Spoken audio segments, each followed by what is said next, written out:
Hello ladies and gentlemen, and welcome to part 68 of Let's Play Chrono Trigger. We're still here at Norstein Beckler's lab. I've got a decent amount of silver points, so let's try this out again. Let's see if I can remember to not fail this time. Oh my god. Alright, so... let's see. Laugh, surprise, laugh, surprise, laugh, surprise. That's what I gotta remember. Laugh, surprise.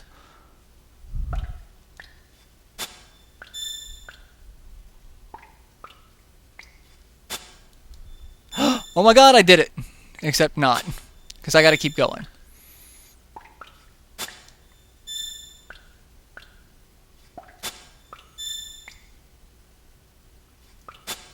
And it's kind of hard to tell with Frog what he's doing.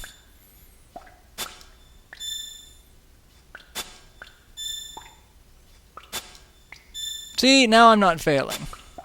But it's getting faster.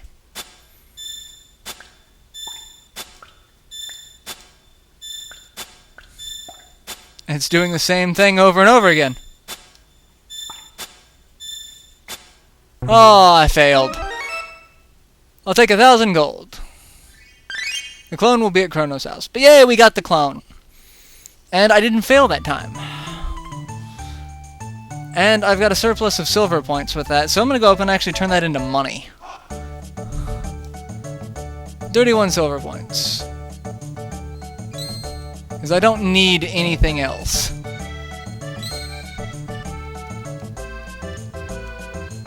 There we go. So 150 gold as well. That kind of makes up for a little bit of what I just had to spend for getting Chrono back. Alright, so we go to Chrono's house, which is right here.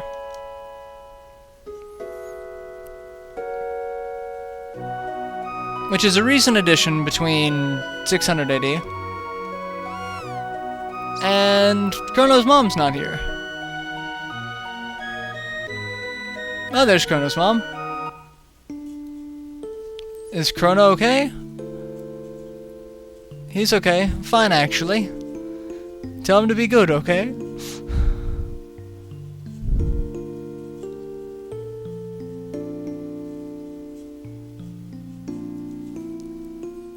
They don't have the heart to tell his mom that...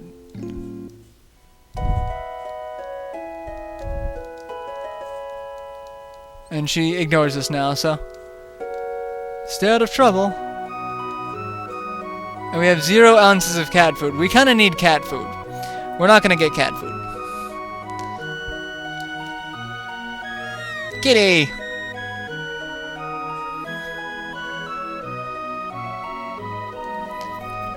Alright, so now that we've taken our dear sweet time getting a clone because I screwed up, to the future we go.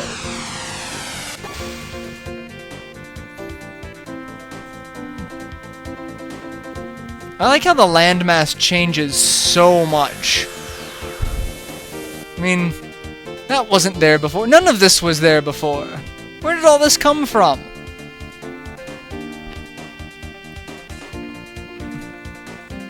Pretty sure landmasses don't change that much in that amount of time. That's my only real complaint with this game, is the landmasses change so much between, you know, a couple hundred years. And you can justify that with, oh, Lavos came up, but like here in the future, there's ruins where there was no land bridge before. So unless in the future they figure out how to way to generate land.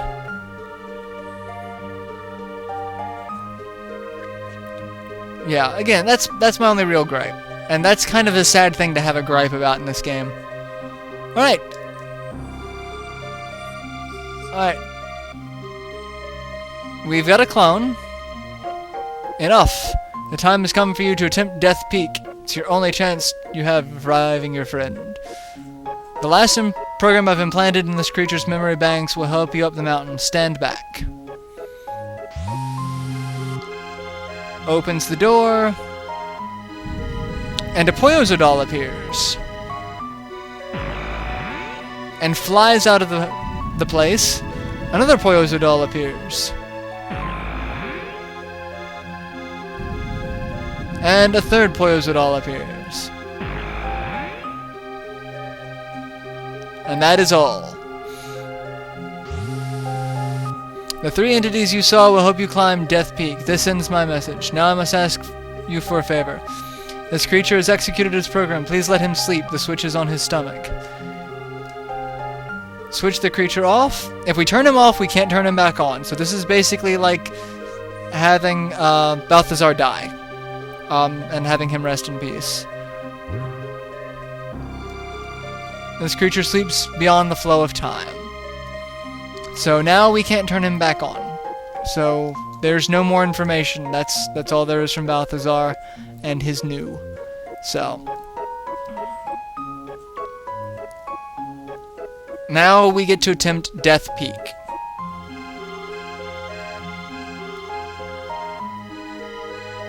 Yoink. I hate Death Peak. I hate it with a burning passion. I think everyone kind of hates Death Peak with a burning passion. Alright, and we're going to save it here. Because again, Death Peak kind of sucks.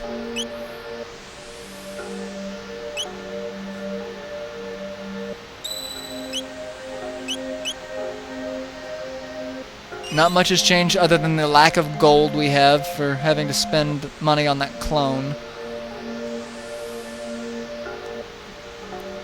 I do need a ton more money. I am so poor. It's not even funny. I've got so much more equipment I need to buy. I'm actually getting to the point to where I don't really need to buy equipment. A lot of the good equipment I'm going to find. Alright. Talk to the Poyozo. When the wind dies down, hide behind the trees. Walk when the wind dies down and hide when behind the trees when it blows. So the Poyozo will actually form trees for us that we hide behind that act as shields. If we walk out beforehand, we get blown off Death Peak. Which I didn't show that before because I haven't been to Death Peak before. And then we gotta start back at the beginning. But actually that's just one of the Poyozo dolls. The other two help us later on during the section of the peak. So we've gotta hide behind there. And then walk back out. And hide behind that one. And we have to keep walking or else the wind will still push us. Or if I'm stupid and slip off the controller. I'm just made a fail at the moment. This is really starting to piss me off. I shouldn't be doing this bad. Alright, let's do this again. And if I fail again, I'm just gonna die. And that will be the end of this LP for me. Alright, come on.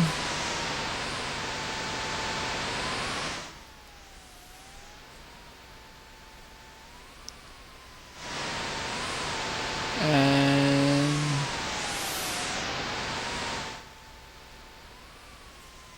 make it. There we go. That's the hard part. No. Alright. Welcome to Death Peak, a veritable winter wonderland. Filled with creepy egg thingies. Because we love creepy egg thingies. They're called crackers.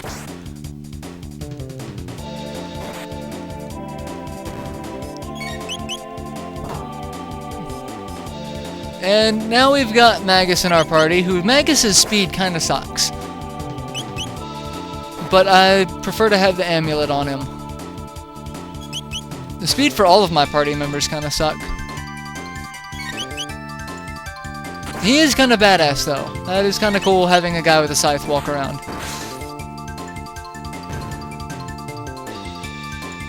24 tech points. Hey, gold!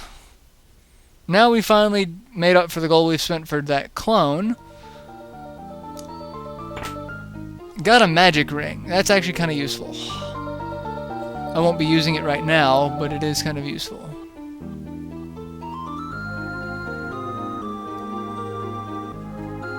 Alright, that's blocked. Might as well just get into fights. I mean, Magus needs a lot of technical points to catch up. Like, an ungodly amount of technical points to catch up. It's not like these things really are difficult. They're just kind of here.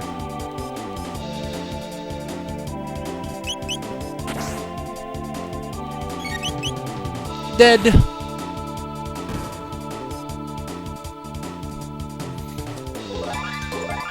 Game, level up. Magus is kind of a hybrid. He does use his physical attack stat for his attacks, but he also uses a great deal of magic attack as well. So, I mean, there really is no good thing we can do with him as far as picking a specific stat. His magic attack is going to be higher than most.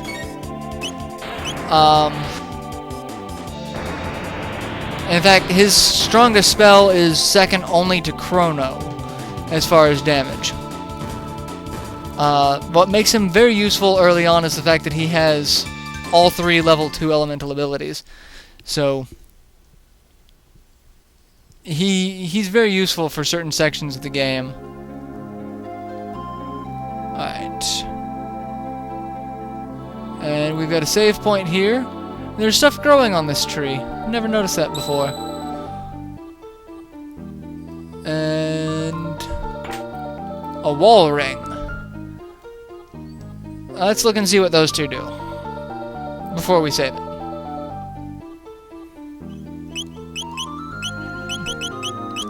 Alright.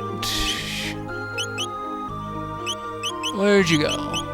Magic ring, magic plus 6. Wall ring, magic defense plus 10. Both of those are actually quite useful. More so on